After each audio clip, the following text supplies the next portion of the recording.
Well, ladies and gentlemen, the last 3 sessions have now finished. With me here is Lukas Kaiser from KPMG. You were in the warehousing session and the technology session within warehouses. What were the main topics and who were the startups who presented there?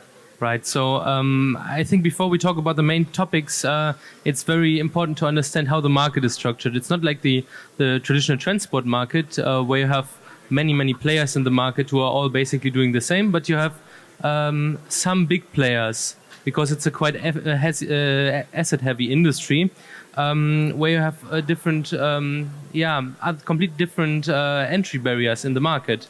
So it's important to know this as a background, because then you also see which kind of startups are in the industry. You have Sharehouse, which is an online platform for booking of warehouse spaces. Mm-hmm. And then you have 3 different technology startups. The one is Magazino.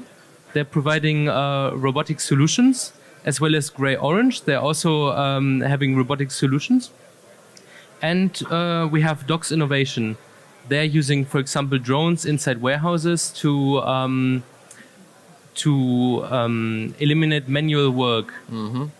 What were the challenges that were addressed within the market and from the startups? Yeah, one major challenge is the employees, basically the missing employees, because we all know that in the warehousing industry you're searching for employees, but you cannot meet the demand, and the demand is something which is changing over the years. It's getting more dynamic and fluctuating.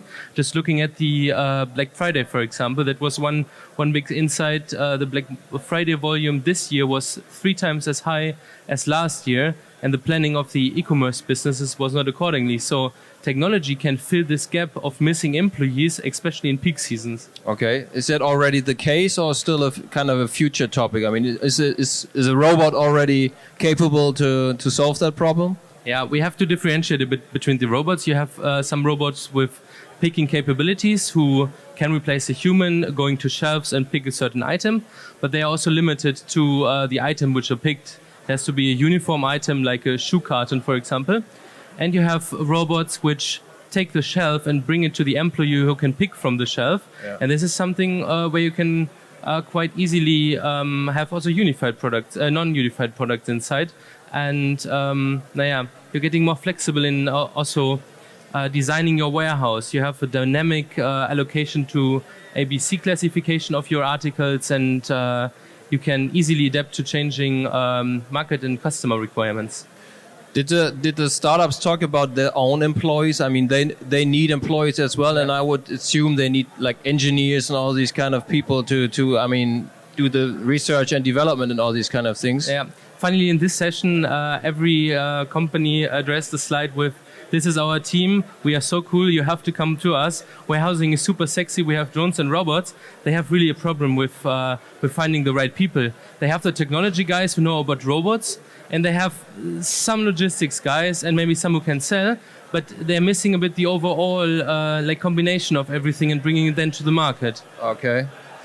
Okay, maybe one last question for the future. I mean, how big is this market? We learned with the other sessions and with all these slides, multi-billion-dollar markets. How big is the market, and what's the prospect for this kind of market? Yeah, the market is enormous, and it will always stay big. As soon as e-commerce is growing, there will be always warehousing.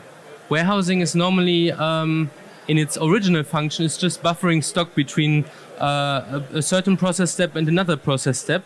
But in this kind of sense, in e-commerce, it's bringing also value with picking, stock keeping, which is also addressed by Docs, which are also doing master data management. They are putting sensors on their drones.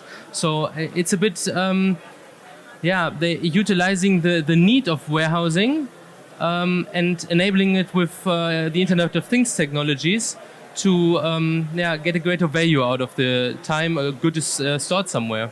All right. So a lot of things happening there. Thank you very much. Thank you. Stay tuned.